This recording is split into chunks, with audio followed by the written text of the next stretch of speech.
Everybody else is talking about the fact that Deadpool's finally getting a movie. Finally, the merc with a mouth might have a mouth. Meanwhile, we're talking about Green Arrow. My name is Oliver Queen. For 5 years, I was stranded on an island with only one goal: survive. My name is Nathan Fadre. For 5 hellish minutes, I was stranded on a line at Starbucks with only one goal: caffeine. Welcome to Meanwhile, the show that introduces newcomers to the world of comics and connects it to the shows and games you already know and love. My name is Nathan Fadre. Let's get started. Oliver Queen is a billionaire who was marooned on a desert island, and in order to survive, learned how to use a bow and an arrow. When he's finally rescued and returned to Star City, his hometown, he does the next logical thing. He dresses up like Robin Hood and fights crime. Green Arrow was launched in 1941 in More Fun Comics. Originally, he was conceived as a knockoff of Robin Hood using the Batman formula. Seriously, he dressed like Robin Hood, but everything else was Golden Age Batman. No superpowers, rich playboy, kid sidekick. Hell, he had an arrow car and an arrow cave. And he was just popular enough to not have his comics canceled. As time went by, though, he developed a much more radically liberal point of view through the groundbreaking work of Neil Adams and Denny O'Neil. In the late 60s and 70s, Green Arrow actually tackled some pretty serious issues like racism and drug abuse. They gave Roy Harper, Green Arrow's kid sidekick, a heroin addiction. One of the most startling images of the time, Speedy shooting up on the cover of a comic book.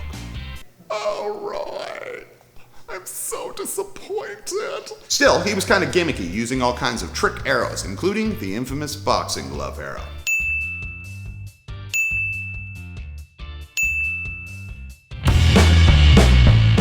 The Longbow Hunters by Mike Grell. Published in 1987, this reintroduction of the character again followed the steps of Batman, with a grimmer and darker hero.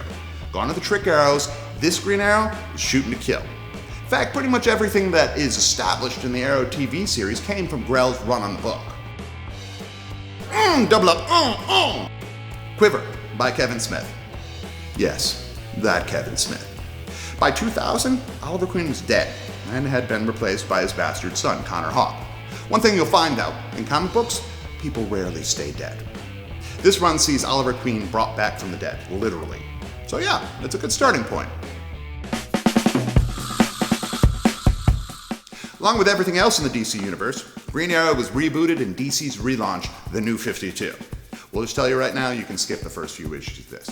It's okay, but it's taken a little for the creative teams to find the character's voice. In fact, there's a perfect jumping on point coming with issue number 35. The new creative team will actually be Andrew Kreisberg and Ben Sokolowski, producer and writer for the Arrow TV show. So this is the perfect point for you to pick up this motherfucking comic book. That's it for this week. Don't forget to subscribe. Seriously, don't forget. Don't forget to subscribe. And for you experienced readers, leave your book suggestions in the comments below. And meanwhile, we'll be taking a trip to an island so we can dress like Robin Hood. Meanwhile, we'll be punching unicorns and fighting crime. That doesn't make sense. Why are you so mean to unicorns? Because unicorns deserve it, bastards! Meanwhile, we'll have a sidekick who's doing heroin! That's really bad.